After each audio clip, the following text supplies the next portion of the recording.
Greetings and good evening, even though you may not be listening to this in the evening, but whatever time it is with you here, it's 9:20 on solstice, the 21st of June, 2025. Yeah, my name's Chris, also known as Chatty Farmer. I'm a man who passionate about life, passionate about animals, and run a special centre outside Devizes in Wiltshire in England with lots of animals and supporting young people. It's a special charity. I've been here since 1959. Yeah, can you believe that? That's a long time. I'm that old. Oh my goodness. But from that day to this day, I've always had that passion to look after animals and help other people. Lots of stories to tell, and I thought it would be quite good to do a daily, a year in a life, looking back, looking forward, and reflecting. I've got a very famous sheep called Bumblebee. You may or may not have heard of Bumblebee, but if you follow me long enough, you will get to hear about Bumblebee. And this sheep is one of my besties. She's a very special sheep. She's gone through a lot of trauma from the day she was born to just recently when she lost a little lamb. And she's very famous for saying sometimes you have to stop, look around, which in her eyes is reflect, then move on. I think we rush around quite often from one thing to the next and probably don't enjoy what we've done or we've achieved or learn. It's like, right, what's next? So this is my chance to stop, look around and move on one day at a time. It's kind of like 3D because it's not just what's happening now, it's what's happening in the past, what was going to happen in the future. Yeah, and that's what life's about. But the 21st of June is very special because it's the summer solstice. Now, I'm not going to go through every year of my life saying about it, but I want to sort of talk about a few areas about the 21st of June because it's an important part of the calendar for me now. In one time, it was even more important. But initially, sort of growing up on the farm and working with my dad, we didn't sort of think of the solstice. We didn't think about going and celebrating around Stonehenge or other monuments. We didn't think about jumping around as the sun rises, say yippee, and celebrating with alcohol or other substances. It was very much, it's the longest day, and if we hadn't got the hay cut by then, the first cut of hay, we were slightly worried. You want to get the hay cut before the 21st of June because it's got the goodness in it. It will start to go to seed or you've gone to seed. And every day you lose the quality. So farmers try to get the first cut in. Probably May time, but sometimes with the wet, it's in June. And then you cut it and you can get another crop if the weather permits. So that's what June meant to us. And also on the farm, you had longer hours. It means you do more. You don't rest more. You're thinking, you've got a longer day to do your work, but it doesn't work like that, and there's always something to do. You might hear some noises around me because, I got Wilson. Hello, Wilson. Purring away next to me on my little bench. I got a little sheep called Squirrel, who's, yeah, that's another story. And I got lots of sheep next to me in the gate, including Bumblebee, who wants their evening feed, even though I've already given it to them. So the 21st of June was very much a sort of, crops, get the crops sorted, make the use of the longer days, because this is the longest day. It will get seconds shorter tomorrow, and we won't really notice until August time. But we're at the peak of when the sun is the closest to us. In this part of the world, obviously other parts of the world, it doesn't change a lot, especially if you're on the equator. So it's very much a special time of the year. But of course, things move on, and I moved on. And I sort of took on a new role, to be part of the police force. And that was 87, was it 88? Something like that in the 80s anyway. 1980s, not in, yes. But that was quite an eye-opener, because one of the first jobs I had to do, because I worked in beetle, the squirrel, I thought it was beetle come round there. Little squirrels come round to see what's happening, trying to knock my phone down. Yeah, so I worked for the police, and one of the first jobs that we were told about that, I had to go round with a policeman to gather evidence on people who were trying to get to Stonehenge illegally. We're not going to go into that because I was just doing my job, and I didn't see the point of it really. The people who were travellers didn't have any fixed abode. If they were arrested, there's not a lot you could have done. And in general, they were very peaceful. Sometimes they were disrespectful of the land, and that's one thing that probably annoyed me, that they would drive into a farmer's field to park up, not realising that it's his crop and livelihood. But we're not going to go there. They did what they thought was right for themselves, not thinking that the bigger picture. And all to celebrate at Stonehenge, which is not far from where we're based in Wiltshire, probably about 35 minutes, if that, on a good day. And it's a lump of stones. Yeah. And a bit more, as you may see. But it's becoming like a focal point. I think there's lots of stories about Stonehenge. We can only sort of, I suppose, not guess. You're trying to piece it together. It is obviously a place to celebrate. How are they celebrated? We sort of know, but we don't know. How did the stones get there? But whoever did it was amazing. Did they have one person who was the designer?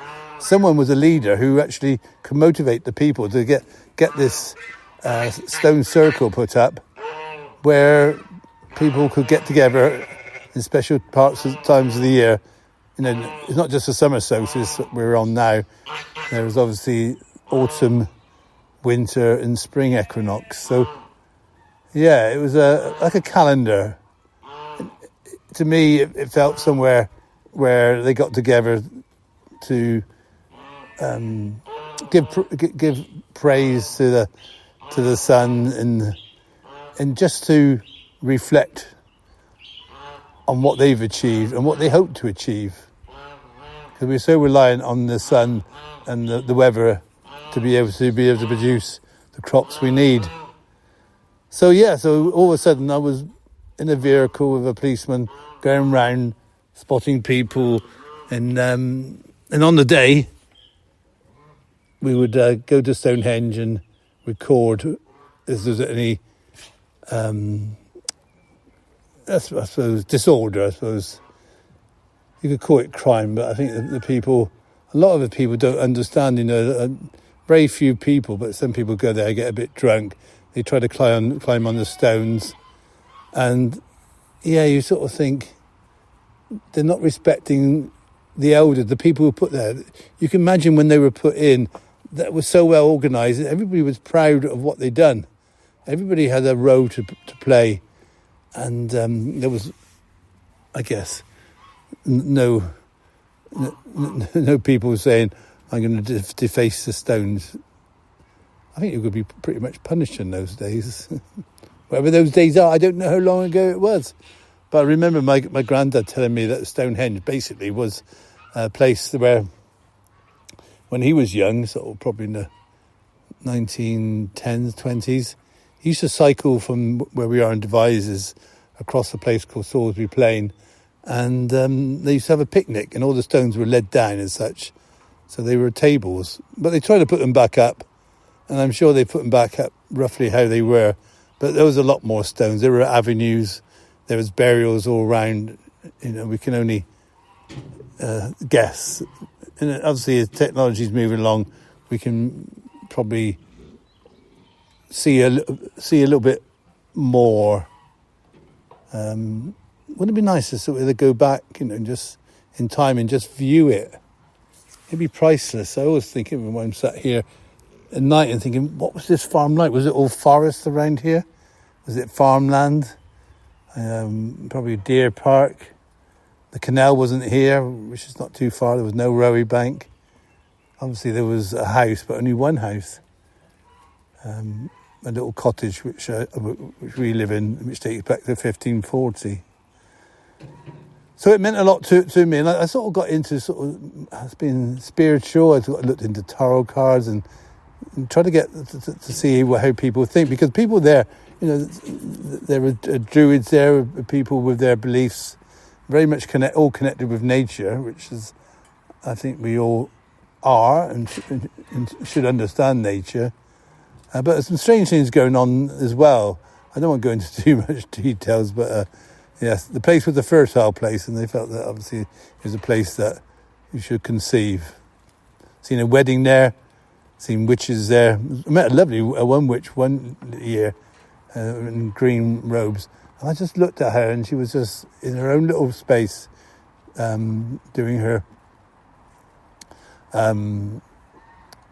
spells, and lovely. She looked up to me and said, and asked what I was doing. I said, well, I'm doing my job, so I'm not here to judge, but I just admired what you were doing, because she was in a sea of people. She stood out doing her own thing.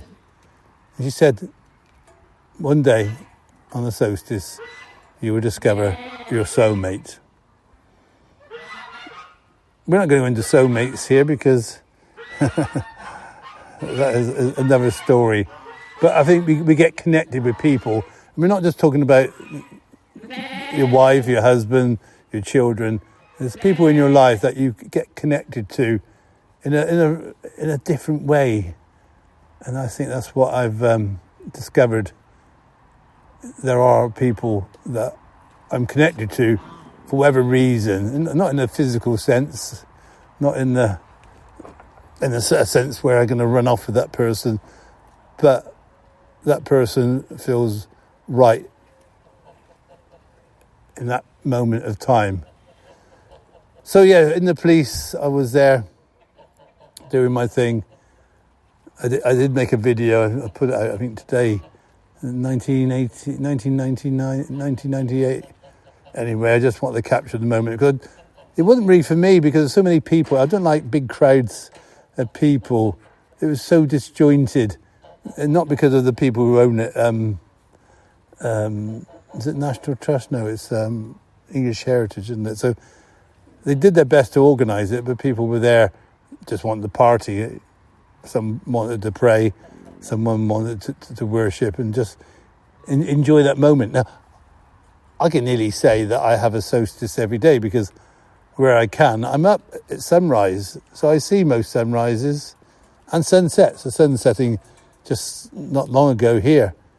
So I see daylight from start to finish. And that's nearly every day, so maybe I do celebrate solstice. But it's so important, because obviously when the light comes up, then up comes the animals. So I was up there, and in the early days, the police had lots of problems with people who were used to have a legal festival there, and that's not a bad thing. But there was little respect. They would go into a farmer's field and literally just take over, and there was no toilets there. It was pretty disgusting at the end of it. There was no recycling, there's no cleaning up. And when they left after the solstice, they normally got there around Whitsun. It was a lot of clearing up to do. Not all were like that, but some. And I felt the farmer, thinking that's his land and livelihood, and what can you do? You want to let people celebrate, because I think so many people now don't have that access to the countryside. Now, I'm lucky. I have access to the country. I'm here now. I'm not having people walking by. I'm just here with my animals. We've got Lamborghini with our 3 lambs walking past me, and the little squirrel just chewing on the bench. So yeah, it was always interesting. And then, I remember one time with, I I was up there with a boss, a superintendent, and he had police riot gear. This is the middle of Wiltshire. They had riot gear on, the helmets, the shields, the batons. And all of a sudden, sort of 4 or just after, the superintendent, I can see over in the woods, they're coming out, meaning whoever, I don't know, the travellers or whatever. And so they all lined up along the fence, ready to see all these people coming out of the woods. And I said, excuse me, sir, but I think you will find that there are sheep. Obviously I'm trained in seeing animals from a distance, and you could have mistaken them for humans. They were a long way away. but they were there. What are you doing, squirrel? Oh my goodness. So that was quite an experience, shall we say, with there. It's funny, and I walked for miles. I had a big camera. I was with the policeman, and I was always the bag carrier. I don't always get used to using the camera initially. We had a great big camera on the shoulder, great big batteries, a recorder was like big as a suitcase. Walked for miles, but saw things that I never really wanted to see. I'll tell you of one, I suppose. I might have to do part 2 of Stonehenge because I'm seeing I've gone on a lot. But I remember down in local Amesbury, which is the nearest sort of village or town closest to Stonehenge, and there was a campsite. And we had to go in there, and they have illegally parked again. And as I went in there, filming, they didn't like me. They're thinking, you're judging me, you think I'm a policeman, but okay, I work for the police. But I was fair. I was never choosing sides. I could see it from both sides, typical Libra. And this lady, call her a lady, he said, what are you filming? I said, I'm just getting evidence, of you're illegally parked here. And I said, this is a farmer's land. He said, well, film this. So she lifted up her skirt, pulled down her underwear, and sort of bent down and did a poo. Yeah, did a poo. She said, film that. I thought, what on earth is going through this woman's head? Hey, it's not going to shock me. I've been on a farm, I've seen a lot of poo. Didn't really want to see it coming out of a woman, but what was that all about? She already made her judgment about me and thought, going to shock me. Working for the police, I can honestly say nothing shocked me. And I think I was probably suitable for working for the police because, not saying I had a strong stomach, but nothing really fazed me. I think working on a farm, you learn to deal what's in front of you. So I didn't film it. Obviously, I pretended to film it, but I said, it was pointless, wasn't it, filming it? Why would I do that? And she'd get arrested and go into court and play it for evidence. But worse than animals sometimes. But I met a lot of nice people there, like I said, from the Green Witch there to lots of people who were just there with families and friends, just to have that little glimpse of what we call nature, getting back to nature. I think I should stop now. I think I had to do it in part 2. I didn't realise how much I had to say about one day. I haven't sort of touched on a special time there with the Chief Constable, Elizabeth Neville. And what's happening now on solstice? What do I do now? And I get reminded every year what's happening, because one of the things about TikTok, as crazy as it may be, every day it sends me the highlights. I can look back for the last 5-6 years of what I've been doing. And because I've been taking photographs, I've recorded it. So, yeah, so you'll learn about some of the other things I've witnessed on the 21st of June.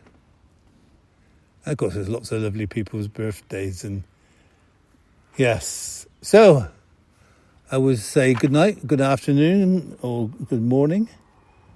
My name's Chris the Chatty Farmer. Thank you for listening to my podcast, and yes, if you have any questions, then let me know, or any subjects you want me to talk about, because I could talk about a lot, a bit like my friend Caroline. We could talk for England and France, but passionately. Don't forget, we love you more. Thank you for listening.